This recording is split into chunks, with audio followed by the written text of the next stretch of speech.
I'd only been working for the Urban League. It was the first year I'd come to work for the Urban League when Whitney died. My predecessor, Walter Brown, was the executive director. Once the decision was made to bring Whitney back here to bury him, to Cohaven, yeah, which was Lexington. We became, the center, the eyes of the world were on us.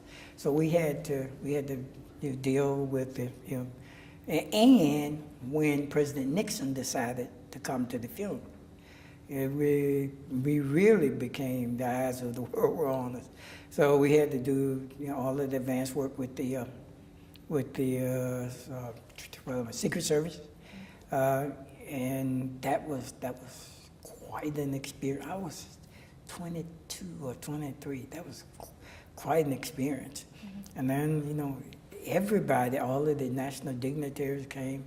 Tell us some of the names, so we want to remember that we have young people who are going to be listening who aren't going to know who all the people are. Who are some of the people who were in the audience? And that day? Yes, sir. As I said, President Nixon came, Jesse Jackson, God.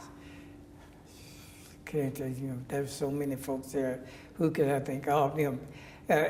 When I say all of the president's cabinet people, mm-hmm. And a lot of senators and congressmen, all came for that event. Why were they coming to see Whitney Young? What was so important about him? Whitney Young was, he was born and raised here in Kentucky. He attended Lincoln Institute over in Shelbyville, Kentucky. He graduated from Kentucky State University. He became the national president, national executive director of National Urban League.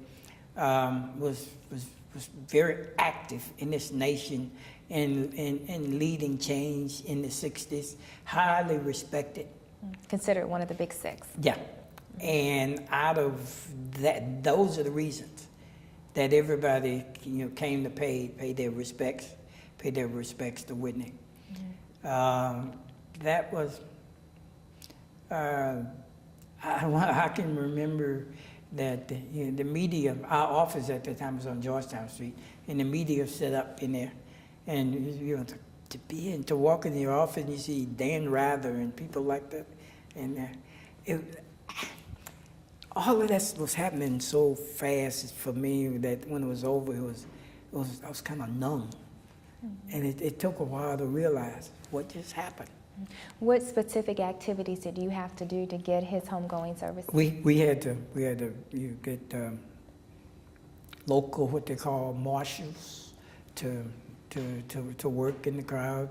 We had to facilitate with the local police, the state police, the Secret Service people, and like I said, set up where the media could come in, because they had to come in. They had to come in and rewire everything for all of the national media. It was frenzy.